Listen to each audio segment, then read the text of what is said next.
الحواوشي العجين او الحواوشي الاسكندراني من اجمل الوصفات اللي بحب اعملها في البيت على طول. عجينتي فيها ناجحه جدا بمكونات بسيطه وطريقه مفيش اسهل من كده. هتاكلوا حواوشي احلى من المطاعم. وهعمل معاكم حواوشي البيتزا العائليه بحشوه خطيره في ريحتها وطعمها وعجينه قطنيه من جمالها هتاكلوا صوابعكم وراها. هشتغل كيلو دقيق لاني هعمل الشكلين في الفيديو هنا. لو حابين تعملوا حاجه واحده هتشتغلوا نص كيلو دقيق، عليه رشه من الملح، معلقه كبيره حليب باودر اختياري ومعلقه صغيره بيكنج باودر، وهقلب المكونات الجافه دي مع بعض. فتحه كده في نص الدقيق وهحط فيها معلقتين كبار سكر، معلقه كبيره خميره فوريه، ومعايا كوبايه ميه تكون دافيه هاخد نصها او 3/4 بس كده عشان اشغل بيها الخميره قدام. يا اما هستناها لحد ما تطلع بابلز كده، يا اما هكون متأكده ان الخميره بتاعتي ما فيهاش اي مشاكل. هشتغل على طول. معلقه كبيره من الزبادي، عليها نص كوبايه من زيت النباتي، ممكن استخدم زيت زيتون عادي خالص مفيش مشكله، وهقلب المكونات السائله بتاعتي. هضيف بقيه كوبايه الميه اللي انا استخدمت منها في الاول عشان اشغل الخميره، واقلب الدقيق بالميه، وبعدين هحضر كوبايه ميه دافيه كمان وهضيفها واحده واحده واقلب الدقيق بالميه. يعني بعد تقريبا ما استخدمت كوبايتين الميه بتوعي ولميت الدقيق بيهم، هبتدي بقى اعجن بايدي كده علشان اشوف انا محتاجه ايه تاني من السوائل. هحضر جنبي ربع كوبايه كمان من الميه الدافيه، واول ما الدقيق كله بيتلم معايا بشوف اذا انا محتاجه تاني شويه من الميه عشان لسه في دقيق في الجناب او دقيق تحت مالوش سوائل تلمها، فهرش بايدي كده رشه والم.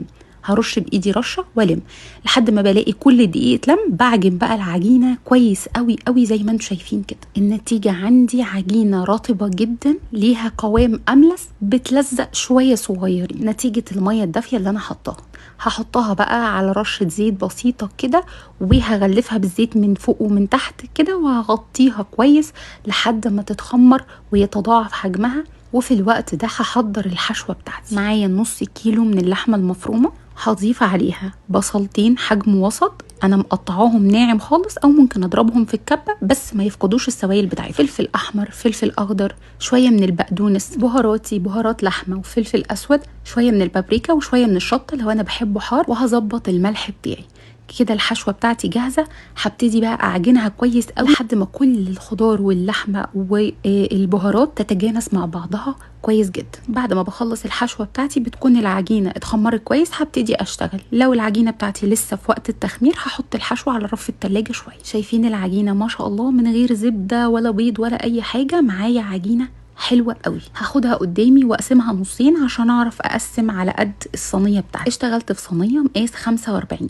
دي بيتزاية كانت كبيرة، قسمت لها قطعتين من العجين كبار جدا اللي هي قطعة من تحت وقطعة من فوق، واخدت بقية العجينة وقسمتها على قد حجم الساندويتشات الحواوشي اللي انا عايزة اعملها بالطريقة التانية. حابين تصغروا حجم الحواوشي اللي انا هعمله دلوقتي معاكم، تقدروا تعملوا كل قطعة من دي قطعتين، يعني يبقوا 4 ساندويتشات حواوشي. الصينية بتاعتي همسحها مسحة زيت كويس جدا، وهاخد اول قطعة بعد ما ارتاح وابتدي افردها في قاعدة الصينية. هلاقيها بتتفرد بكل سهولة لانها خمرانة كويس جدا. هاخد قطعة من الحشوة وابتدي اوزع بالشكل ده على العجين بتاعي. هنوزع كده بدون ما نضغط جامد قوي علشان ما اعملش فراغات في العجينه من تحت، واوصل لحد الاطراف بالحشوه عادي مفيش اي مشكله. خلصت طبقه الحشوه بتاعتي، هبتدي اخد الجزء التاني من العجينه وافرده قدامي على رشه من الدقيق بسيطه، ومش بفردها قوي عشان اعرف انقلها واغطي بيها الفطيره بتاعتي. هاخدها بقى واحطها على الحشو بتاعي من فوق.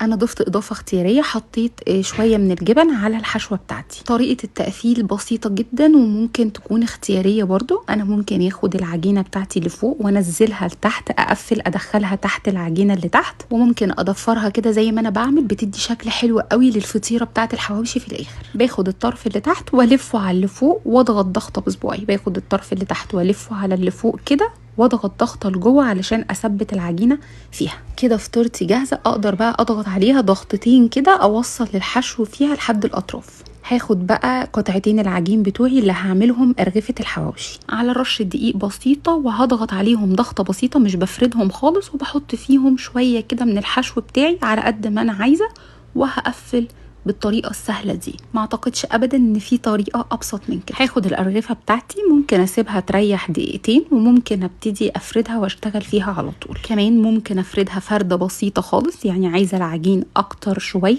او ممكن افردها كويس جدا واخلي العجين سمكه رقيق خالص والحشو كتير فيها ومتوزع كويس. بس اخد بالي عشان ما تتقطعش مني، يعني ما افردش قوي برضو. على الصاج بتاعي فيه مسحه زيت بسيطه، وهحط الرغيف بتاعي بالشكل ده. هبتدي اعمل فتحات كده بالشوكه بتاعتي علشان الفطاير ما تقبش لفوق قوي، وبرده في نفس الوقت اللحمه بتاعتي تستوي كويس جدا. حاجتين عندي ممكن ادهن بيهم الوش، انا هدهن بسمنه بلدي او ممكن ندهن بزبيب، الاتنين صح جدا حسب بقى المتاح عندي واللي بحب استخدمه. الحواوشي العائلي بتاعي هحط عليه وش بيتزا، يعني هحط شويه جبن كده، خضار، فلفل بقى، زيتون، اي حاجه متاحه عندي وبنحبها، وكده هي جاهزه تمام خلاص. وممكن على الأرغفة العادية رشة سمسم مع رشة حبة البركة كده، يعني حاجة بسيطة خالص. نسخن الفرن على درجة حرارة 190 رف أوسط كويس جدا، وبعدين بدخل الفطاير بتاعتي بتتحمر من تحت كويس قوي، بشغل الشواية اديها اللون الأحمر من فوق، وبتطلع بغطيها